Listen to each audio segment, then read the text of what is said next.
Hi there folks, Simon here. This is Tack University, a series that covers some tips and tricks and maybe just some things that I've learned along the way that I think may help bring your game to a higher level. Today we're going to talk about Tinuë. There's one thing that makes a Tinuë and two basic principles behind each one. First, what makes a Tinuë? A Tinuë is when someone has a road win that cannot be stopped by their opponent. This can be achieved in two main ways. Have two road threats where your opponent can only block one of them, or have one road threat that your opponent can't block. Let's take a look at the first example.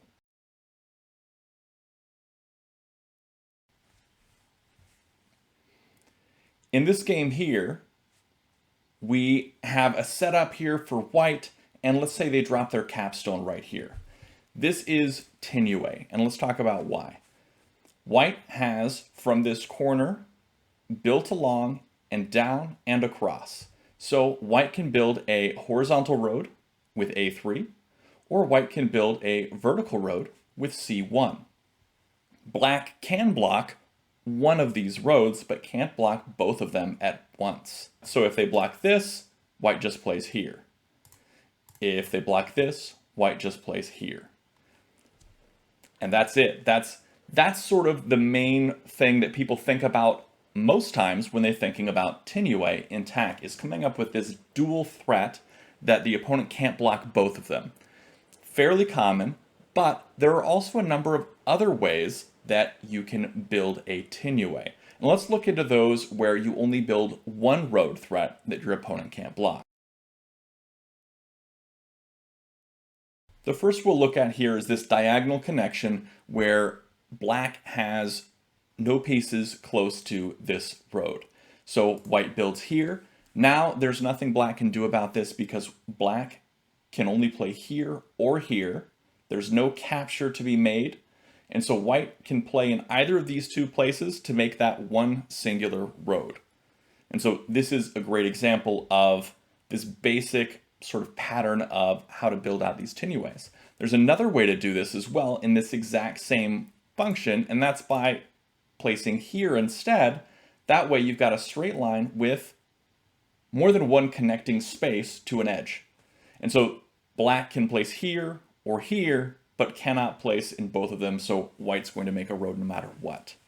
Those are the two simplest ways to make a Tinuë, or rather that's the simplest way to make a Tinuë, is to have one single road just like that and have there be two options for you to place to connect that road, and black can't do anything to stop both. There's one more that's a little more complex. Let's say you have a stack here. Let's say you make this after black's move. Now you've got this stack that you've created and you can spread this down. Now, if you had an open space here and black could drop a capstone or a wall in one of these two spaces, you wouldn't be able to spread this downward, unless of course it was a wall right here because it's a hard capstone. But let's say this was open, black hadn't played their capstone, black could drop a capstone there, then white would not be able to continue this road. But because there are spaces here filled in, white is able to capture over the top of them, and there's nothing black can do to stop that road from happening. So if they played a capstone here, you would just move that down and continue the road. These are all the main points behind Tinuë. You can get Tinuë in what seems like a million different ways.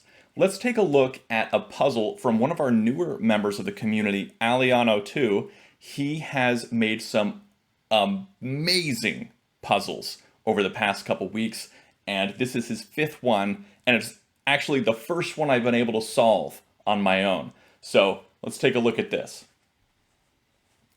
So in this puzzle here, you're thinking, wow, this looks pretty hopeless for black. White, you might think spreading out up here would be the best choice. It's actually not. Let's take a look at this. You come over here and you place that. Now, in order to stop white from getting a road here, black has to capture down. So black captures down. White takes this stack, leaves a black flat behind. This is important because otherwise black could just place a wall there and stop whatever I'm about to do. Now I can make another road attempt in this direction, so black needs to stop that. Go ahead, captures upwards. I take this, I bring this on, and I capture. Leaving behind another black flat. He comes back down, I leave black, I leave a black, and I come up here. Now I've got this big stack ready to come up yet again. Black's only response is to come up here. I use this exact same technique. Coming up, he comes back down. I come here. Actually, no, I come here like this. He comes up, and then I come up there. Now this is Tinuë, nothing black can do to stop it. They move here, and I come right back down. That is a crazy, crazy, crazy Tinuë sequence.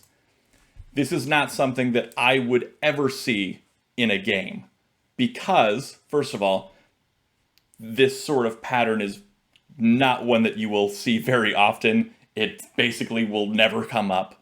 But,